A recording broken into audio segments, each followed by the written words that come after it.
Welcome back to Chrono Tales, where legends walk among us, and the wilderness holds secrets older than civilization itself.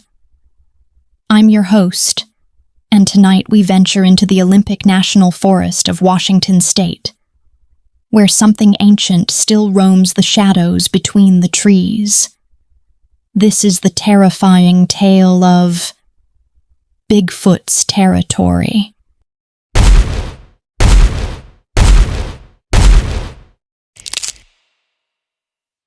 They say the forest remembers everything, every footstep, every breath, every soul that dares to trespass where it doesn't belong.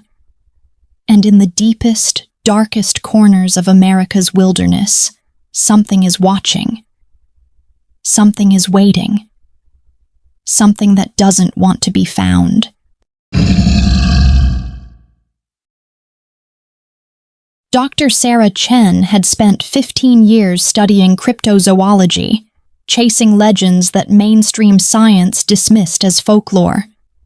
But the Olympic Peninsula was different.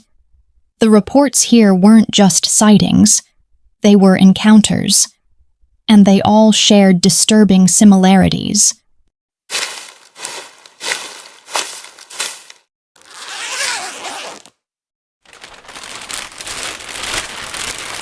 Sarah's research team consisted of 3 people: Marcus Rodriguez, a wildlife photographer whose camera had captured unexplained phenomena across 3 continents; Jenny Walsh, a sound engineer specializing in recording animal vocalizations; and Tom Bradley, their guide, a local who claimed his grandfather had actually seen the creature they were hunting.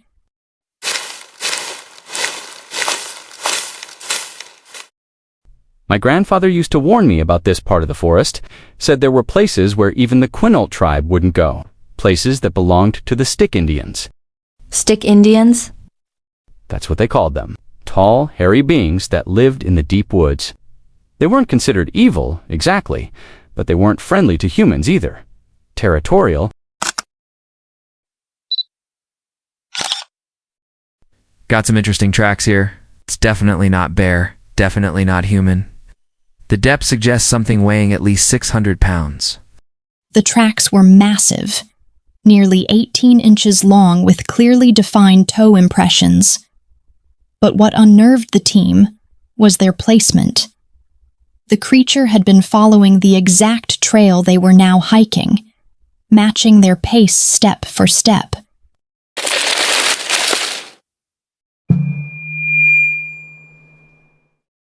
I'm picking up some unusual low-frequency sounds. Almost like communication, but it's not matching. Any known primate vocalizations in my database?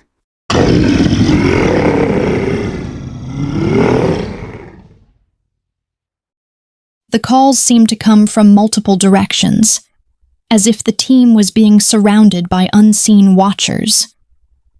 Tom's face went pale as he recognized the pattern. We need to leave, now. What? Why? We're finally getting somewhere. Those calls, my grandfather described them exactly. They're not just communicating, they're coordinating. The team decided to make camp in a small clearing, despite Tom's growing unease. As night fell, the forest around them seemed to come alive with movement. Shadows shifting between trees, branches moving without wind, and always, those haunting calls echoing through the darkness.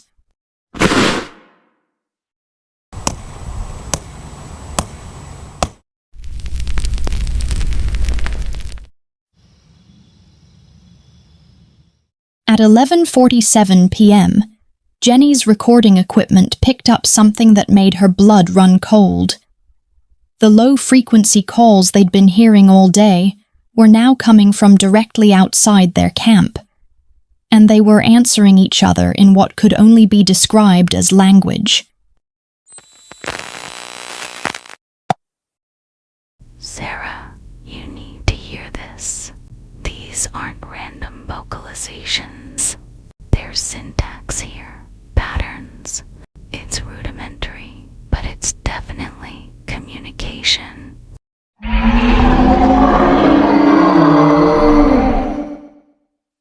The sounds were unlike anything in the scientific literature. Deep, resonant calls with subtle variations in pitch and tone.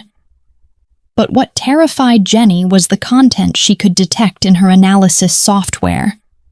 The calls were discussing the team's location, their equipment, and their intentions. Something's moving out there. Big something. Marcus peered through the darkness with his night vision camera, trying to capture whatever was circling their camp. Through the green-tinted viewfinder, he could see them. Massive figures moving between the trees with surprising grace for their size. I count at least 3, maybe 4. They're huge. 8 feet tall, maybe more.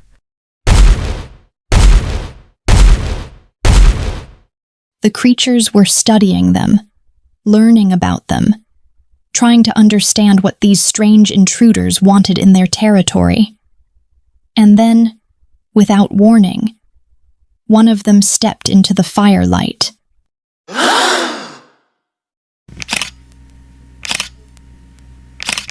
It stood nearly 9 feet tall, covered in dark, shaggy hair that seemed to absorb the firelight.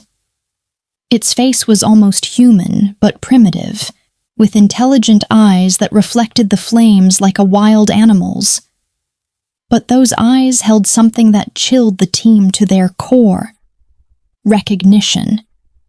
This creature knew exactly what humans were capable of. Leave.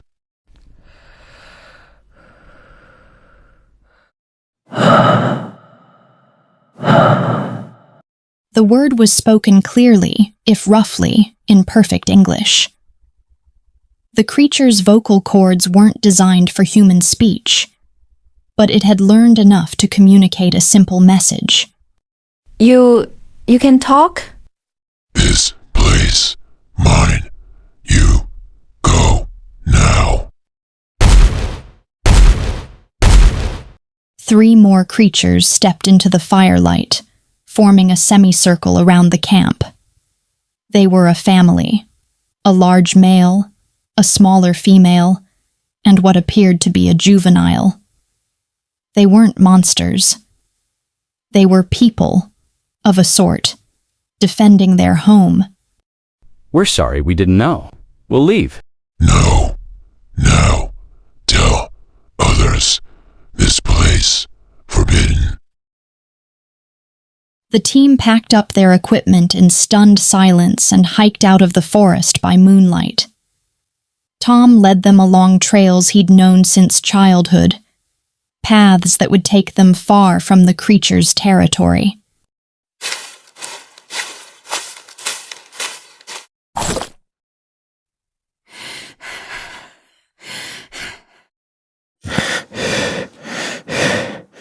It wasn't until they reached Tom's truck that anyone spoke about what they'd witnessed. They're not animals. They're people. A different species of people. The intelligence in those eyes, and the way they moved together, protected each other. They have a society.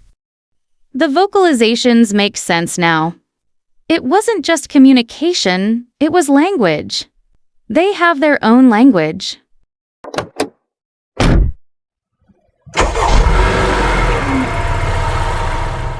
As Tom drove them back toward civilization, he finally shared the story his grandfather had told him as a child.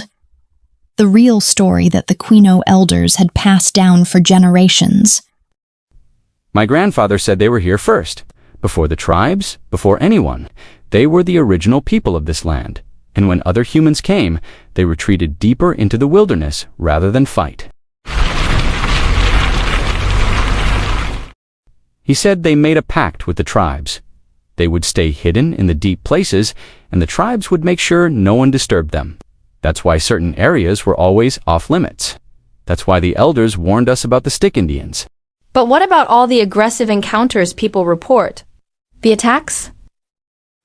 Think about it, Dr. Chen.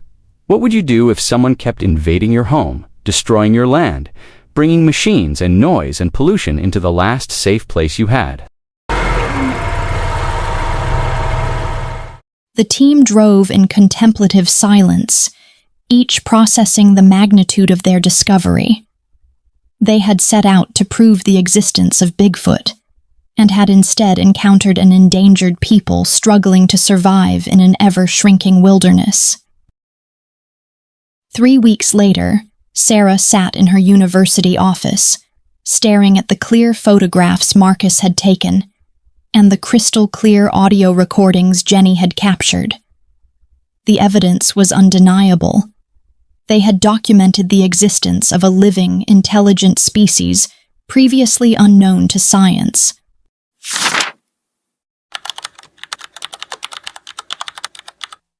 But as she prepared to publish their findings, Sarah found herself remembering the creature's words. This place, forbidden. She thought about what publication would mean. Expeditions, media attention, tourists, developers, government intervention. She thought about what had happened to every other indigenous people when the modern world discovered them.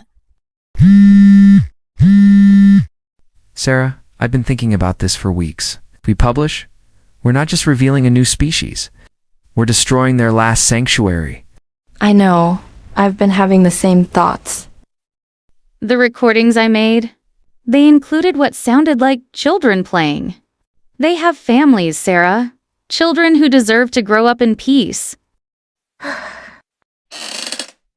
Sarah looked at her computer screen, at the research paper that would make her career and change the world. Then she looked at the photograph of the creature family, standing together in the firelight, protecting each other from unknown threats. She deleted the paper, she deleted the files, she locked the photographs and recordings in a safe, not to be opened unless the creatures themselves decided to reveal their existence to the world.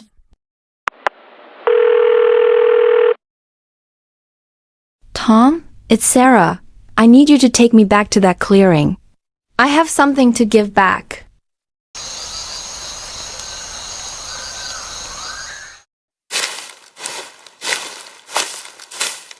A week later, Sarah returned to the forest alone. She left Marcus's photographs and Jenny's recordings at the edge of the clearing, along with a written promise signed by all 3 team members. A promise to keep the secret, to protect the territory, and to ensure that others would do the same.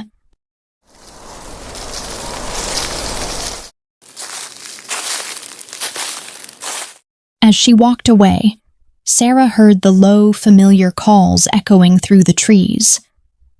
But this time, they didn't sound like warnings. They sounded like gratitude. The Olympic National Forest keeps its secrets still. The trails remain open to hikers and campers, but certain areas stay mysteriously avoided, marked on no maps, mentioned in no guidebooks, but somehow understood by all who venture there to be places where they don't belong. And sometimes, if you're very quiet and very respectful, you might catch a glimpse of movement between the trees. You might hear a call that sounds almost human, but not quite. You might find a footprint that defies explanation. But remember, some discoveries are meant to stay hidden. Some territories are meant to remain forbidden. And some people, no matter how different they might be, deserve the right to live in peace. That concludes tonight's journey into the unknown. Remember, the wilderness holds more secrets than we can imagine, and sometimes the greatest discovery is knowing when to leave well enough alone.